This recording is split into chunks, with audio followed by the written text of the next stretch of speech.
Playmakers, the daily sports bulletin from the bridge that brings you the big news and the top plays from the world of Indian sports. Hello and welcome to the Playmakers, our everyday live sports bulletin. My name is Rahul Karkal.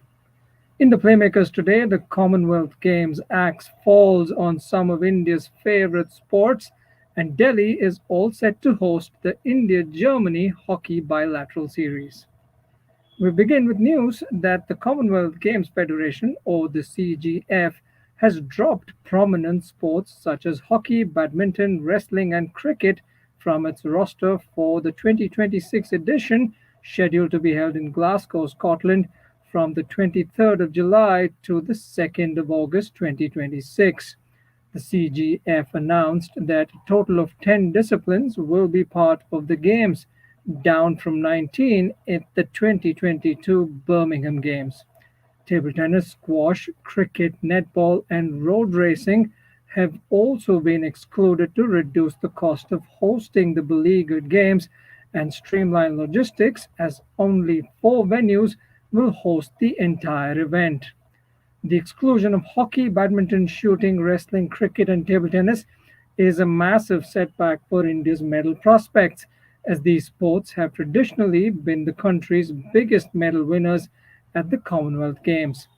Former badminton great Pullela Gopichand expressed his disappointment with the Commonwealth Games Federation's decision to exclude badminton from the 2026 Commonwealth Games. Gopichand wrote in an Instagram post, and I quote, "I'm deeply appalled and disappointed by the decision to exclude badminton from the 2026 Commonwealth Games in Glasgow, a judgment that appears aimed at stunting the progress of nations like India." Unquote. Moving on, news from hockey now, and at the Sultan of Johor Cup, the Indian juniors beat hosts Malaysia 4-2 on Tuesday night. With this victory, India has now made it 3 wins on the trot after getting past Japan and Great Britain in previous games.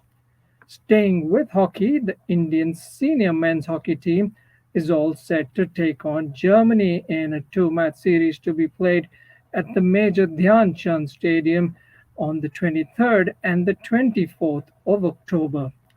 Joining me now is our Delhi-based journalist Pritish Raj. Pritish, the Indians are riding high on the back of recent success at the Paris Olympics and the Asian Champions Trophy. What can we expect from them against the mighty Germans? Hi Rahul, thank you for having me.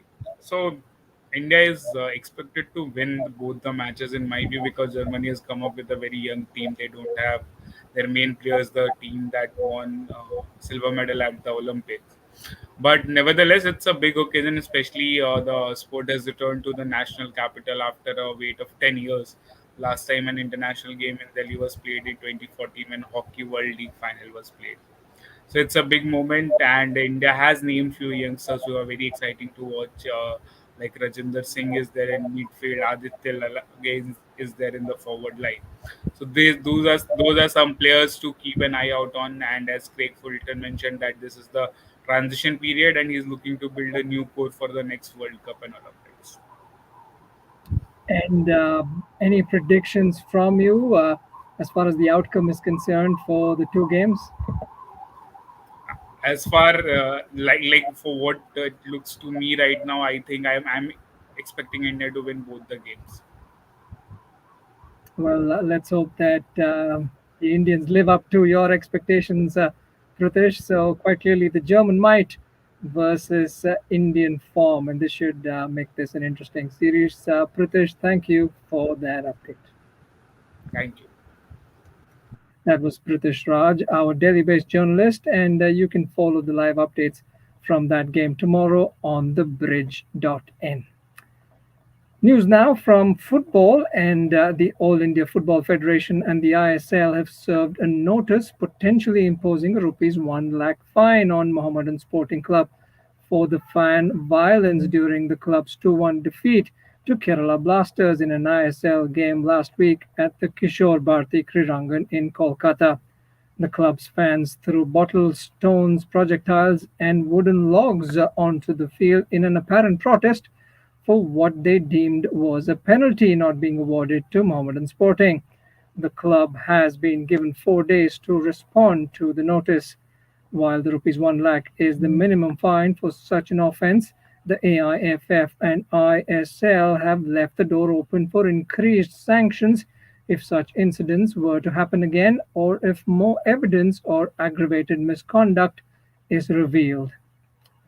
Moving on to news from the Delhi High Court, where the High Court on Monday ruled that all judicial committees of the All India Football Federation formed during the tenure of the Federation President Kalyan Chaube must be reconstituted. The court's observation came while hearing a writ petition after it was revealed that the AIFF's acting Secretary General Satyanarayan M admitted during an executive committee meeting dated July 2024 that the Federation had no knowledge of how these judicial bodies, including the appeals, disciplinary, player status, and ethics committees, were originally formed. Ranjit Bajaj, the owner of Delhi FC, weighed in on the matter in a conversation with The Bridge. He said, and I quote, according to their constitution, the executive committee members were supposed to appoint the committees. It was not supposed to be appointed by one man. All the people appointed here have been appointed by the president without asking or taking consent of the EXCO. The Delhi High Court, meanwhile, asked the AIFF to provide affidavits explaining the situation. News from table tennis now, and Sutirtha Mukherjee and Ankur Bhattacharjee have emerged champions at the UTT National Ranking Table Tennis Championships held in Goa on Monday. Sutirtha, representing Railway Sports Promotion Board, staved off a spirited fight back from Yashaswini Ghorpade of the Petroleum Sports Promotion Board, or the PSPB, to win the title 4-2. In the men's singles final, youngster Ankur of PSPB continues to grow as a promising player, and he defeated Railways' emerging star Ronit Bhanja to emerge champion. Up next, the play of the day.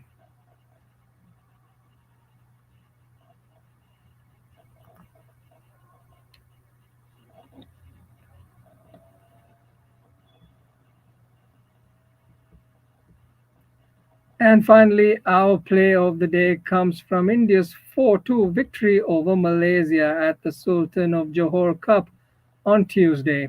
Malaysia scored twice early in the game, but India bounced back to level the scores in the first quarter. Thereafter, India switched gears and pumped in 2 more goals to seal the deal. And Sharda Nand Tiwari, Arshdeep Singh, Talem Priyobatra, and Rohit's goals to hand India their 3rd consecutive victory in the tournament is our play of the day. And that's all that I have for you on the Playmakers tonight. Also, do follow thebridge.in and our social media handles for our continued coverage of Indian sports. And don't forget to subscribe and hit the bell icon to be notified every time we bring you the news live on our YouTube channel. My name is Rahul Kargal. Thanks for watching. Until next time, goodbye and good luck.